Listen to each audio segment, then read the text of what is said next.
Inglés para tu vida, and today we are going to learn 25 expressions to sound like a native speaker.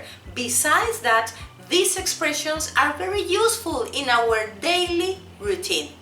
Before we start, I would like to invite you to subscribe to your channel Inglés para tu vida. It's absolutely free. And don't forget to share this video with all the people that you know want to learn English. Alright, the first expression that we are going to learn today is this. How's it going? How's it going? When we talk about how's it going, is because we want to know about the other person's activity. What has this person been doing recently? And colloquially we say, how's it going? How's it going? Then we have a similar one that is, what have you been up to? Meaning, what projects, what plans, what activities have you been doing recently? Similar to the first one. What have you been up to? What have you been up to? I love them. Then we have, how have you been? How have you been? For example, if you haven't seen a friend for about 2 or 3 years, how have you been? Oh, I've been fine. I've been working a lot. I've been making many videos for YouTube and I've been reading books. How have you been? How have you been? Very good. Then we have another expressions, especially when we're giving the answers. I've been plus the verb. I've been working, I've been reading, I've been cycling, I've been exercising, I've been eating healthy. Usually after been, I've been, we have the verb plus ing, alright? Then we have another word, another expression that is how about. Especially if we want to invite somebody somewhere. How about going to the movies? How about visiting Vanessa? How about going to the library? And after about, we are going to use the verb in ing. How about selling Christmas ornaments for these days? How about plus ing? Don't forget. In the possible answers we have sorry, I can't. Sorry, I can't. I'm busy at the moment. Sorry, I can't. I have an examination tomorrow. But when we finish saying sorry, I can't, it's better that you give an idea. Sorry, I can't. I've been reading too much these days. Sorry, I can't. I've been having some exercises recently. Alright? Then we have another one that is sure, sounds good. Sure, sounds good. If somebody says, let's go to the movies, sure, sounds good. Very good. That sounds good. That's a great idea. Perfect. Do you want to? Also, when we want to invite, do you want to go to the movies? Do you want to go to the zoo? But in American English, we don't say do you want to, but do you wanna. In the sound, in the pronunciation, do you wanna. Do you wanna go to the zoo? Do you wanna go to the movies? Do you wanna go to the supermarket? Alright? Do you wanna? Then we have another interesting expression, and the expression is what do you call this? What do you call this? For example, if I'm learning English and I don't know how to call this in English, what do you call this? What do you call this? Alright? And if the other person knows, glasses. Ah, right. Thank you. What do you call this? A very useful expression.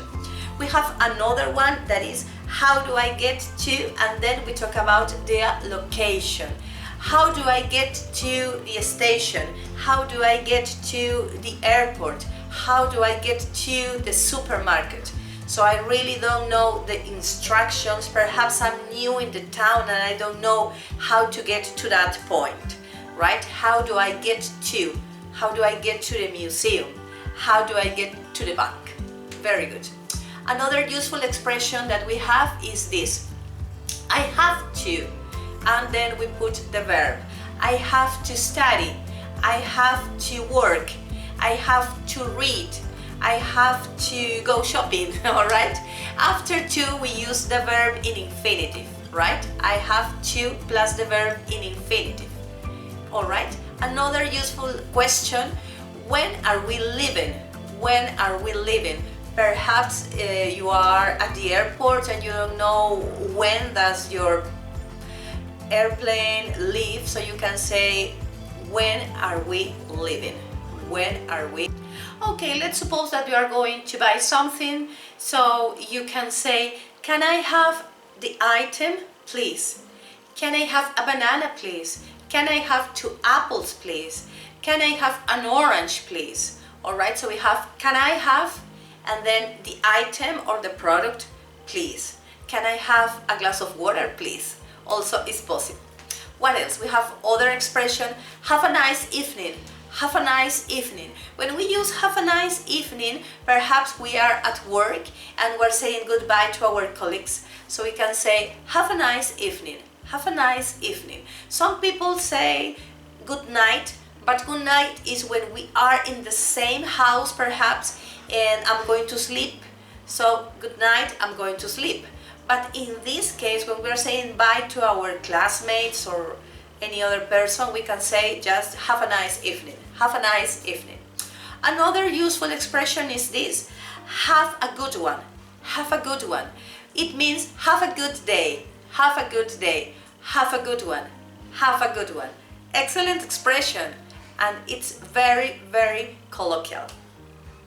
And we have then my body part hurts. My head hurts. My arm hurts. My hand hurts. My stomach hurts. Alright, so you can say that. Let's see. My body part hurts. Right? Excellent. We also have how much is or how much are, depending on the product, if it's singular or plural. How much is that? How much is that? How much are these? Let's suppose that I'm going to buy a mobile phone. How much is this? If it is far, how much is that? The pronoun this and that are in singular, but referring to close and far. If it is near, how much is this? If it is far, how much is that? In singular. If it is plural, we use these if the objects, for example this one, if the objects are near, these 2 cushions, how much are these? How much are these? But if they are far, how much are those? How much are those? Very good. Another useful expression that we have, how late are you open? When we want to know the schedule of a shop, how late are you open? And the person can say 10, midnight, midday, or we are open 24 hours a day. Right? So a useful expression, how late are you open? How late are you open? Remember that you cannot say how late are you closed. That's impossible. You can say what time does the shop close. That's all right. Okay? Another expression, do you have any plans for, and then you can say a point in time. Do you have any plans for the weekend? Do you have any plans for Monday? Do you have any plans for Christmas? Alright, so do you have any plans? Do you have any plans? And then we can say the point in time. Alright? Another useful expression is this. You can mention the number of the and then the noun, please. For example, 2 of the red ones, please. If we're talking about apples, right? 2 of the red ones, please. It can be. How do I?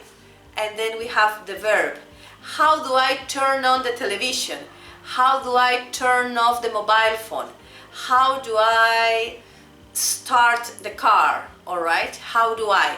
When I'm asking for instructions or the procedure to do something, how do I? How do I? And we also have other expression. For example, if you are not feeling very good, you can say, I don't feel so good. I don't feel so good. All right? And you can combine with the previous expressions. I don't feel so good. My arm hurts, for example. I need to go to, and then the location. I need to go to the restrooms, for example. I need to go to the dentist. I need to go to the supermarket. I need to go to the drugstore, all right? And we have the location. Also, we can use other expressions such as, what did you say? When you didn't understand something, you can say, what did you say? What did you say? Very good. What did you say? What did you say? Check that we do not pronounce clearly what did you say, but what did you say? What did you say? All right? Very good. And finally, our last expression is, what does that mean? What does that mean? If you are listening to some instructions, if somebody said something that you really didn't understand, you can say, what does that mean? But try to say it all together. What does it, or what does that mean? What does that mean? What does that mean? All right? The idea of this lesson is not only that you practice with the new expressions and you learn new structures, but also that you practice the pronunciation of them. They are 25, they are very useful. Some of them are questions, some of them are answers. My suggestion is that you practice them, read them aloud, and if you want, you can send me a voice message to my telephone number, that's +51 946 182 165. And you can send me a voice message with the pronunciation of all these structures, expressions, questions and answers. I'm sure that you are going to feel really that you are working, that you are learning English. We are about 10 or 11 days before we finish 2019, and if you think that the year is saying bye-bye and you haven't learned anything, please don't think so. Try to do the best in these 10 days, 11 days.